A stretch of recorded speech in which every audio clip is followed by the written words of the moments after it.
Procurador, o senhor falou referente a uma possível reforma, né, da Justiça. E isso, obviamente, entra o STF, né, o Supremo Tribunal Federal. O que realmente fazer, apesar que você está pleiteando aí, né, um cargo para deputado federal, que não incumbe, por exemplo, qualquer tipo de impeachment, né, instauração de impeachment, porque isso cabe ao Senado. Mas o que realmente seria essa reforma? O que realmente deveria ser mudado na sua estrutura, enfim? Olha, aqui a gente tem que perguntar por onde começar. E eu vou citar um exemplo. No inquérito do fim do mundo, aquele inquérito das fake news, tocado pelo ministro Alexandre de Moraes, sabe qual foi um dos primeiros atos que eles fizeram?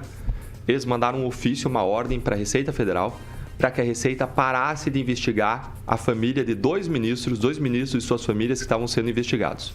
Gente, a população não percebeu o tamanho do absurdo. Ou entrou em sigilo? Pode falar os nomes de quais eram? Olha,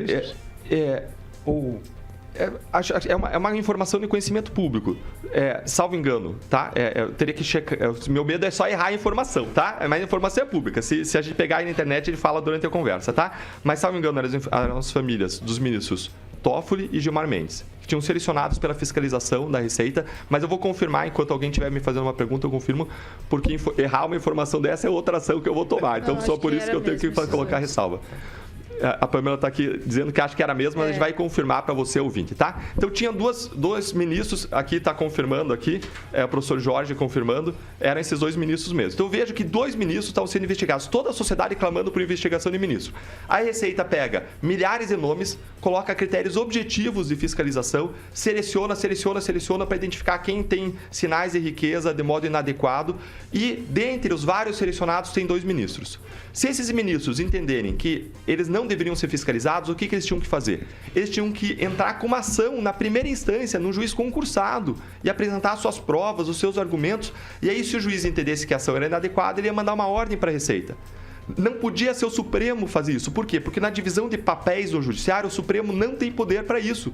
Mas eles deram uma canetada, absurdo, e mandaram parar a investigação. Ou seja, nós temos seres no Brasil que são Supremos, que são ininvestigáveis.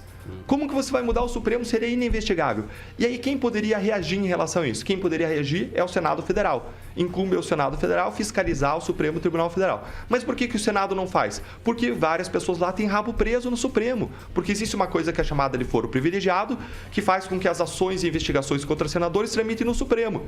E aí fica, para quem olha daqui de baixo, um movimento em que uma mão lava a outra. O Supremo não mexe com alguns senadores não mexem com o Supremo, e eles se resolvem lá em cima. Quando aquela ação fiscal que foi parada, até hoje não foi retomada. Nem houve discussão sobre isso, porque ele deu uma ordem solta lá no inquérito dos fake news, sem pedido, sem as partes pedindo, sem o juiz imparcial, numa canetada de um modo absurdo. Hoje a gente precisa, sim, refletir, conversar e falar sobre a mudança do Supremo Tribunal Federal. E isso pode acontecer, a mudança do Supremo pode acontecer de 4 modos diferentes. Em primeiro lugar, pelas escolhas do presidente da República, isso a partir do Executivo. As outras 3 formas dependem do Congresso. A primeira forma é o Congresso Nacional mudando os critérios de escolha de ministros ou estabelecendo mandatos para os ministros do Supremo. A segunda forma via Congresso é com o Senado Federal efetivamente fiscalizando os ministros do Supremo.